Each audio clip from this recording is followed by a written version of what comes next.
আসসালামু আলাইকুম everyone, this is me Swarna from realm of Naz. আজকে আমি আপনাদেরকে বাইরের কোথাও ট্যুর দেওয়াবো না, বরং ট্যুর দেওয়াবো আমার বাসার বারান্দায়। So without any further ado, let's get started. So এটা হচ্ছে আমার বারান্দার ফুল ভিউ। এই ভিউটা যদি বিন্দু পরিমাণও সুন্দর হয়ে থাকে, তার পিছনে আমাকে অনেক রকম পরিশ্রম করতে হয়েছে। সো আমার বারান্দার একদম শুরুতেই যে গাছটা নিয়ে আমি বলবো সেটা হচ্ছে এইটা, চেরি ফুল গাছ। এটা হচ্ছে আমার বারান্দাতে নতুন অ্যাড করা হয়েছে। এখানে ফুলের কালারটা আমার অনেক বেশি পছন্দ হয়েছিল, সো এটা আমি নিয়ে এসেছিলাম। এই গাছটা মাশাআল্লাহ দিলে অনেকটাই বড়, মানে এক সাইড পুরো কাভার করে ফেলেছে। তো তারপরেই রয়েছে আমার মসরোজ, আর মসরোজের নিচেই রয়েছে জেব্রিনা আমার খুবই পছন্দের একটা প্ল্যান্ট। এটা কালারটা অনেক সুন্দর, গ্লিটারি একটা কালার দেয়। তো এর নিচে রয়েছে নয়নতারা। তারপরে এটা হলো আমার পাতাবাহার। আল্লাহর সৃষ্টি কতটা সুন্দর দেখেন, সুবহানাল্লাহ। তো এরপরে এটা হচ্ছে ট্যাঙ্গেলড হার্ট। এটা হচ্ছে একটা ইনডোর প্ল্যান্ট, এবং এই ইনডোর প্ল্যান্ট এবং এর মতো আরও আমার কাছে 4 থেকে 5 ধরনের ইনডোর প্ল্যান্ট রয়েছে, যেগুলো আসলে আমি আমার একজন স্কুল ফ্রেন্ড থেকে পেয়েছি। ও আমাকে কাটিং দেয়, থ্যাংক ইউ সো মাচ কাটিংগুলো দেওয়ার জন্য। আমার এই বারান্দাতে আসলে ফুল গাছ থেকে ইনডোর প্ল্যান্টই আপনারা বেশি দেখতে পারবেন, বিকজ আমার কাছে ইনডোর প্ল্যান্ট আসলে অনেক বেশি ভালো লাগে। এদের পাতা দেখেও আমি শান্তি পাই। আর এই গাছগুলো ইনডোর হলেও ফুললি ইনডোর না, এটা সেমি ইনডোর, অর্থাৎ আপনি এই গাছগুলোকে এমন কোনো প্লেসে রাখতে পারবেন না যেখানে সূর্যের আলো একদমই প্রবেশ করে না। বারান্দাতে হালকা রোদ যেখানে আসে বা হালকা সূর্যের আলো যেখানে প্রবেশ করতে পারে সেরকম জায়গায় আপনাকে রাখতে হবে। তো এই হচ্ছে আমার নয়নতারার কালেকশন। আর আমার নয়নতারাতে এখন ফুল কম থাকার পিছনে রিজন হচ্ছে আমি কিছুদিন আগেই কাটিং করছিলাম, আর এটার সাথে আমার রয়েছে অপরাজিতা একটা গাছ। আর এই অপরাজিতাটা হচ্ছে একটা বীজ থেকে করা। আমার আরো কিছু ইনডোর প্ল্যান্ট, এটার নামটা আমার খেয়াল নেই, কারোর যদি এটার নাম জানা থাকে প্লিজ ডু কমেন্ট বিলো। আর আমি গাছ সংগ্রহ করার ক্ষেত্রে কখনো এটা মাথায় রেখে করি না যে আমার ফুল পেতে হবে, ফল পেতে হবে। মোট কথা আমার কাছে গাছ থাকা মানেটাই হচ্ছে আমার সবচেয়ে বড় আনন্দের, আমার এটাই সবচেয়ে বড় ভালো লাগা। তো এটা হচ্ছে একটা কারি পাতা।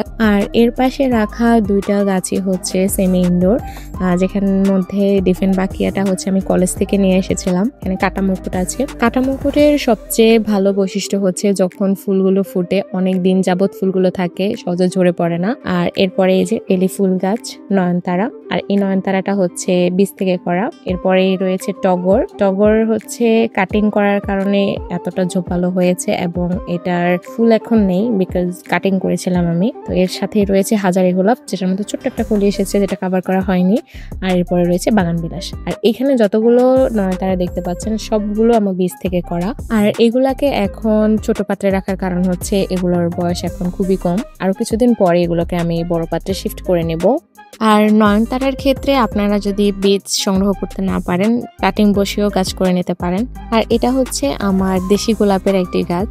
এই গোলাপটা আজকে প্রায় 10 দিন হয়ে গেছে ফুটেছে। সো আমার বারান্দার ফুল ভিউটা আমি আপনাদেরকে লাস্ট বারের মতো আবার দেখিয়ে দিচ্ছি। এখানেই কিন্তু শেষ না, আমি আপনাদেরকে আমার দ্বিতীয় বারান্দায় নিয়ে যাব, যেখানে আমি হালকা পাতলা সবজি গাছ লাগানোর চেষ্টা করেছি। প্রথম গাছটি হচ্ছে করলা গাছ। এখানে ছোট্ট একটা ফুল ফুটেছে, আর এটার আশেপাশে আম্মু কিছু বরবটির বীজ ফেলে দেয়, যার কারণে দেখতেই পাচ্ছেন তো চারা উঠেছে। এটা হচ্ছে আমার লাগানো প্রথম বরবটি গাছ, যেটার মধ্যে অলরেডি বরবটি ধরেছে। আর এই গাছটা কিন্তু অনেকটা বড়, মাশাআল্লাহ দিলে পুরোটা বারান্দার একটা পাশ পুরো কাভার করে ফেলেছে।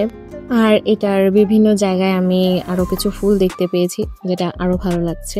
আর এই করলা গাছটিকে আমি যতই সরিয়ে দেই না কেন, এটা সেই বরবটি গাছের সাথে একসাথে মিলে মিশে উপরের দিকে উঠতেছে। আর এই বরবটি গাছ আর করলা গাছ দুটোটা নিজেদের রাস্তা নিজেরা খুঁজে বের করতেছে, নিজেদের মতো করে নিজেরা বেড়ে চলছে। আর এটা হচ্ছে আমার বোম্বাই মরিচের গাছ, যেটাতে অলরেডি ফুল আছে বাট এখনো কোনো মরিচ ধরেনি। আর এটার পাশে রয়েছে ছোট্ট এক কাঁচা মরিচের গাছ, আর এই গাছটিও বীজ থেকেই করা।